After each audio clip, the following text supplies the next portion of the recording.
Welcome to daily exam bytes YouTube channel. ఈరోజు మనం June 2 మరియు 3 కరెంట్ అఫైర్స్ గురించి మాట్లాడుకుందాం. First question. 2026 జూన్ 3 నుండి భారతీయ ప్రయాణికులకు తన విమానాశ్రయాల ద్వారా ట్రాన్సిట్ వీసా అవసరాన్ని తొలగించిన దేశం ఏది? కరెక్ట్ ఆన్సర్ చూడండి. ఆప్షన్ సి జర్మనీ అండి.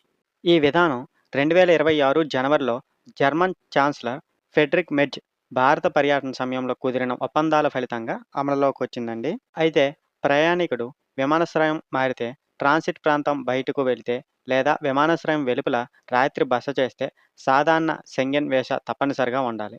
క్వశ్చన్ ఏంటంటే 2026 జూన్ 3 నుండి భారతీయ ప్రయాణికులకు తన విమానాశ్రయాల ద్వారా ట్రాన్సిట్ వీసా అవసరాన్ని తొలగించిన దేశం ఏది అంటే correct answer option C Germany అండి.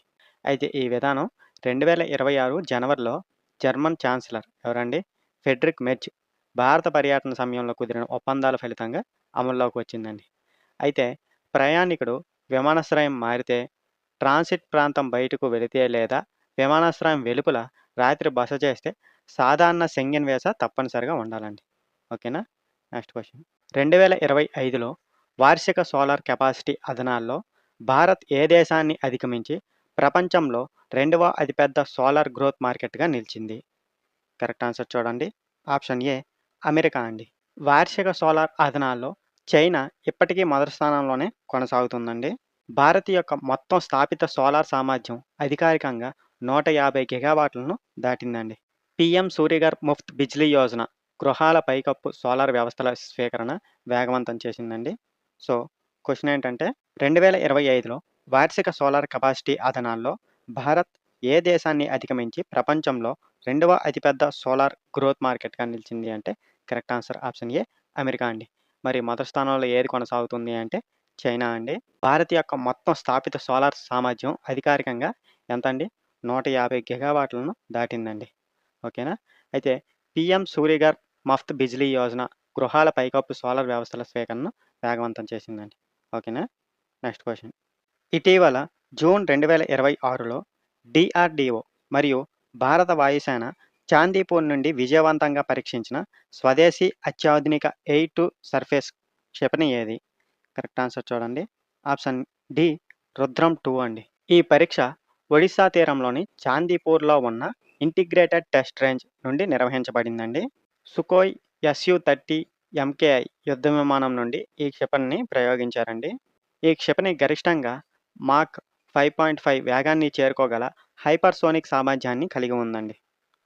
దీని కార్యాచరణ పరిధి సుమారు 300 కిలోమీటర్లండి. సో మన క్వశ్చన్ ఏంటంటే ఇటీవల జూన్ 2026లో ఎవరెవరు డిఆర్డిఓ మరియు భారత్ వాయుసేన ఎక్కడ చాందీపూర్ నుండి విజయవంతంగా పరీక్షించిన స్వదేశీ అత్యాధునిక ఎయిర్ టు సర్ఫేస్ క్షిపణి ఏది అంటే correct answer option D Rudram 2 అండి. అయితే ఈ పరీక్ష అక్కడ ఒడిశా తీరంలోని చాందీపూర్లో ఉన్న ఇంటిగ్రేటెడ్ టెస్ట్ రేంజ్లో నిర్వహించబడిందండి. అయితే సుకోయ్ SU-30 MKI యుద్ధ విమానం నుండి ఈ క్షిపణిని పరీక్షించారండి. అయితే ఈ క్షిపణి గరిష్టంగా మాక్ ఎంత అండి 5.5 వేగాన్ని హైపర్సోనిక్ సామర్థ్యాన్ని కలిగి ఉందండి. దీని కార్యాచరణ పరిధి సుమారు 300 కిలోమీటర్లండి. ఓకేనా? Next question. హాంకాంగ్లో జరిగిన ఆసియన్ అండర్-20 అథ్లెటిక్ ఛాంపియన్షిప్లో భారత్ 19 పతకాలు సాధించి పతకాల పట్టికలో ఏ స్థానం పొందింది? కరెక్ట్ ఆన్సర్ ఆప్షన్ బి 2వ స్థానం అండి. హాంకాంగ్లో జరిగిన ఆసియా అండర్-20 అథ్లెటిక్ ఛాంపియన్షిప్లో భారత్ 10 స్వర్ణం, 5 రజిత, 4 కాంస్యాలతో మొత్తం 19 పతకాలు సాధించిందండి. ఈ ఛాంపియన్షిప్ 22వ ఎడిషన్ అండి. 14 స్వర్ణ పతకాలతో చైనా మొదటి స్థానంలో నిలిచిందండి. 5 స్వర్ణ పతకాలతో జపాన్ 3వ స్థానంలో నిలిచిందండి. పూజా సింగ్ మహిళల హై జంప్లో స్వర్ణ పతకం గెలిచి 1.93 మీటర్ల జంప్తో 14 ఏళ్ల భారత్ సీనియర్ జాతీయ రికార్డును బద్దలు కొట్టిందండి. మొగలి వెంకట్రామ్ పురుషుల 800 మీటర్ల పందెంలో 1 నిమిషం 48.27 సెకండ్ల టైమింగ్తో స్వర్ణ పతకం సాధించాడండి. సో క్వశ్చన్ ఏంటంటే ఎక్కడండి హాంకాంగ్లో జరిగిన ఏవి ఆసియన్ అండర్-20 అథ్లెటిక్ ఛాంపియన్షిప్లో ఎన్నండి భారత్ 19 పతకాలు సాధించి పతకాల పట్టికలో ఏ స్థానం పొందింది అంటే కరెక్ట్ ఆన్సర్ ఆప్షన్ బి 2వ స్థానం అండి.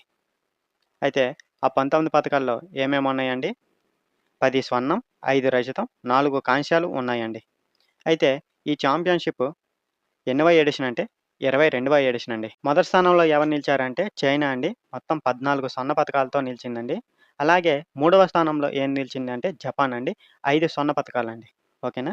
అయితే పూజా సింగ్ మహిళల హై జంప్‌లో స్వర్ణ పతకం గెలిచి 1.93 మీటర్ల జంప్‌తో 14 ఏళ్ల భారత సీనియర్ జాతీయ రికార్డును బద్దలు కొట్టిందండి. ఓకేనా? అలాగే మొగలి వెంకట్రావు పురుషుల 800 మీటర్ల పందెంలో 1 నిమిషం 48.27 సెకండ్ల టైమింగ్‌తో స్వర్ణ పతకం సాధించాడండి. ఓకేనా? Next question. ఇటీవల రాజ్యాంగంలోని ఆర్టికల్ 124(2) ప్రకారం రాష్ట్రపతి ద్రౌపది ముర్ము సుప్రీంకోర్టుకు 5 కొత్త న్యాయమూర్తుల నియామకాన్ని ఆమోదించారండి. కింది వారిలో ఎవరున్నారు? కరెక్ట్ ఆన్సర్ చూడండి. ఆప్షన్ డి పై వారందరూనండి. జస్టిస్ సీల్ నాగు మరియు జస్టిస్ శ్రీ చంద్రశేఖర్, అలాగే జస్టిస్ సంజీవ్ సచ్దేవ్ మరియు జస్టిస్ అరుణపల్లి, అలాగే సీనియర్ అడ్వకేట్ వెంకటి సుబ్రహ్మణ్యం అండి. ఓకేనా? వీళ్ళందరూనండి. సీనియర్ అడ్వకేట్ వి మోహన నేరుగా బార్ నుండి సుప్రీంకోర్టుకు పదోన్నతి పొందిన అరుదైన న్యాయవాదుల్లో ఒకరిగా నిలిచారండి. సుప్రీంకోర్టు న్యాయమూర్తుల సంఖ్యను 34 నుండి 38కి పెంచుతూ 2026లో సవరణ ఆర్డినెన్స్ తీసుకొచ్చారండి. మనం ఆల్రెడీ ముందు వీడియోస్‌లో చెప్పుకున్నాం దీని గురించి. ప్రస్తుత భారత ప్రధాన న్యాయమూర్తి ఎవరండి?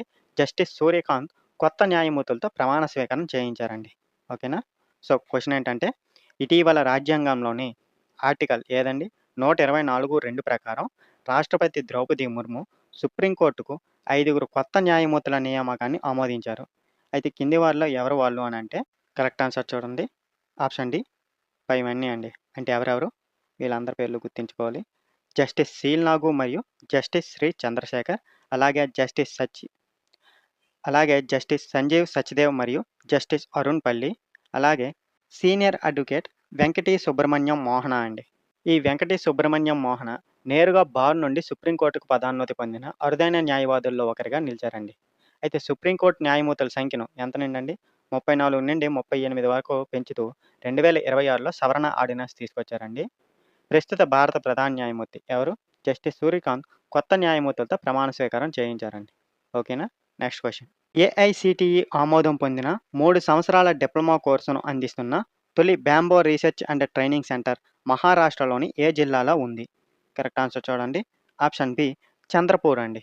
ఈ కార్యక్రమం వెదురు ఆధారిత నైపుణ్యాలు, ఉపాధి అవకాశాలు మరియు సుస్థిర అభివృద్ధిని ప్రోత్సహించే లక్ష్యంతో ప్రారంభించబడిందండి.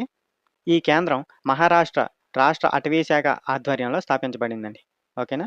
సో, క్వెషన్ ఏంటంటే ఏఐసిటిఈ ఆమోదం పొందిన 3 సంవత్సరాల డిప్లొమా కోర్సును అందిస్తున్న తొలి bamboo research and training centre మహారాష్ట్రలోని ఏ జిల్లాలో ఉంది అంటే correct answer option B Chandrapur అండి. ఈ కార్యక్రమం కింద వెదురు ఆధారిత నైపుణ్యాలు, ఉపాధి అవకాశాలు మరియు సుస్థిర అభివృద్ధిని ప్రోత్సహించే లక్ష్యంతో ప్రారంభించబడిందండి. అయితే ఈ కేంద్రం మహారాష్ట్ర రాష్ట్ర అటవీ శాఖ ఆధ్వర్యంలో స్థాపించబడిందండి. ఓకేనా? Next question. ఇటీవల స్లోవేనియా నేషనల్ అసెంబ్లీ ద్వారా 4వసారి ప్రధానమంత్రిగా ఎవరు ఎన్నుకోబడ్డారు? Correct answer option A Janez Jansa అండి. ఆయన ఏ పార్టీకి చెందిన నాయకుడు అంటే రైట్ వింగ్ స్లోవేనియన్ డెమోక్రటిక్ పార్టీకి నాయకుడండి. ఇంతకుముందు 2004 నుండి 2008, 2012 నుండి 2013 మరియు 2020-22 మధ్య 3 వేర్వేరు కాలాల్లో ప్రధానమంత్రిగా పనిచేశారండి. ఓకేనా? ఆయన లిబరల్ ప్రధానమంత్రి రాబర్ట్ గోలాబ్ స్థానాన్ని భర్తీ చేశారండి. సో, గుర్తుంచుకోవాలి. ఏదండి కంట్రీ? స్లోవేనియా నేషనల్ అసెంబ్లీ ద్వారా ఎన్నోసారి 4వసారి ప్రధానమంత్రిగా ఎవరు ఎన్నుకోబడ్డారు అంటే correct answer option A Janez Jansa అండి. ఆయన ఏ పార్టీకి చెందిన నాయకుడు అంటే right wing Slovenia Democratic Party నాయకుడండి. అయితే ఇంతకుముందు ప్రధానమంత్రిగా ఎప్పుడెప్పుడు పనిచేశారు అంటే 2004 నుండి 2008, 2012 నుండి 13 మరియు 2020-22 మధ్య 3 వేర్వేరు కాలాల్లో ప్రధానమంత్రిగా పనిచేశారండి. అయితే ఇప్పుడు ఎవరి స్థానాన్ని ప్రధానమంత్రిగా భర్తీ చేశారు అంటే రాబర్ట్ గోలాబ్ స్థానాన్ని భర్తీ చేశారండి. ఓకేనా? Next question. ఇటీవల హజ్ యాత్రికుల ఉత్తమ సమన్వయం మరియు సంక్షేమం కోసం సౌదీ అరేబియా ఇచ్చిన లబ్బైతుం అవార్డ్స్ ఏ దేశం పొందింది? కరెక్ట్ ఆన్సర్ చూడండి. ఆప్షన్ డి భారతదేశం అండి. భారత హజ్ మిషన్ ఈ అవార్డును గెలుచుకోవడం ఇదే మొదటిసారండి. భారత్ మొత్తం 1.75 లక్షల మంది హజ్ యాత్రికులకు సజావుగా సేవలు అందించిందండి. హజ్ యాత్రికుల వసతి నిర్వహణలో ఉత్తమ ప్రతిభ కనబరిచినందుకు పాకిస్తాన్ కూడా ఒక లబ్బైతుం అవార్డు గెలుచుకుందండి.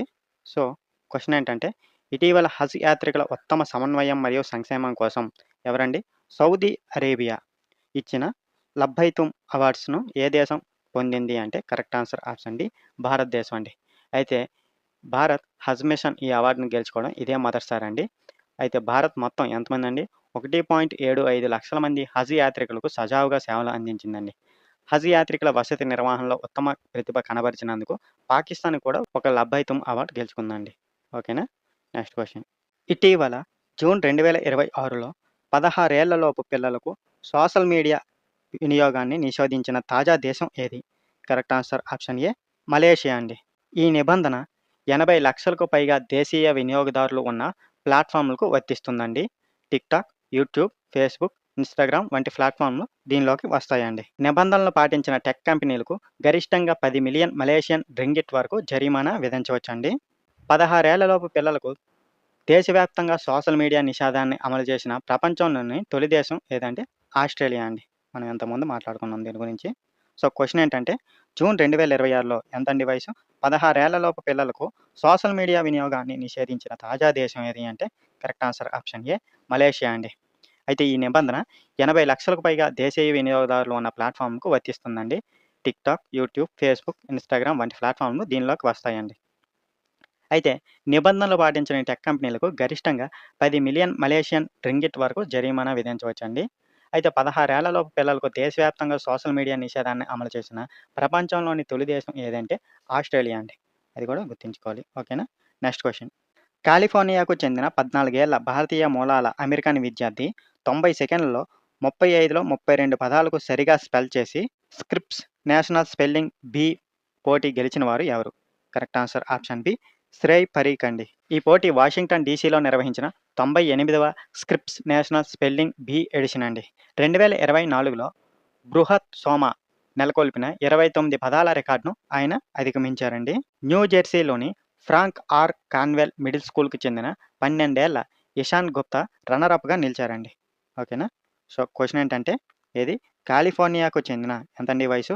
14 ఏళ్ల భారతీయ మూలాల అమెరికన్ విద్యార్థి ఎంతండి 90 సెకన్లలో 35లో 32 పదాలకు సరిగా స్పెల్ చేసి స్క్రిప్స్ నేషనల్ స్పెల్లింగ్ బీ పోటీ గెలిచిన వారు ఎవరు అంటే correct answer option B Shrey Parikh అండి. అయితే ఈ పోటీ వాషింగ్టన్ డీసీలో నిర్వహించిన 98వ Scripps National Spelling Bee edition అండి.